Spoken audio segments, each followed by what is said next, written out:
Still one of the most requested in many ways of the kind of references and movement drills I still kind of play with. Actually connects back to probably one of the very first ones I used to explore back in the kind of 90s. So a wonderful way of still connecting, for example, how we move through hand and arm into the rib cage, the pelvis. It's just taking our start position and the idea kind of lead palm down, kind of trail palm up. So if you're left-handed, simply invert this so into that start position,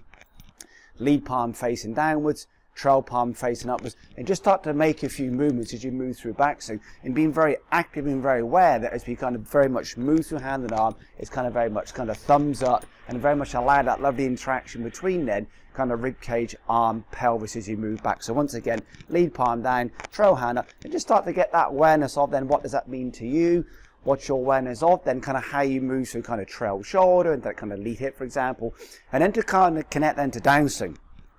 We can then start to almost invert then, in this case it'd be kind of lead palm up, trail palm downwards, and then how we start to move through finish. So once again, lead palm down, trail palm up, just start to make a few backswings, start to connect, and then for example how you move to the hands, how you move to the arms, how you move into the spine, into lower limb, and then literally invert the hands, then start to move into through, so to give the awareness then of how we move through that lead shoulder, how we move to that kind of lead side of our body, lead foot, lead knee, lead hip, lead shoulder. One way of exploring this is the idea of kind of lead palm upwards, trail palm downwards, to then get that awareness of moving through. So it's almost some common adaptations we can see when we have, say for example, these movements through back. So it's very hard and very challenging to move that way when we have the palms in this position.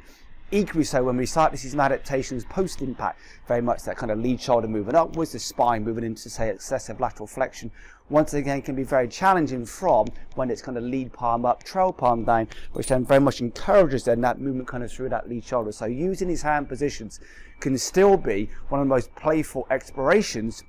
of encouraging hand and arm, rib cage, pelvis movement, both in backswing and also through impact into finish.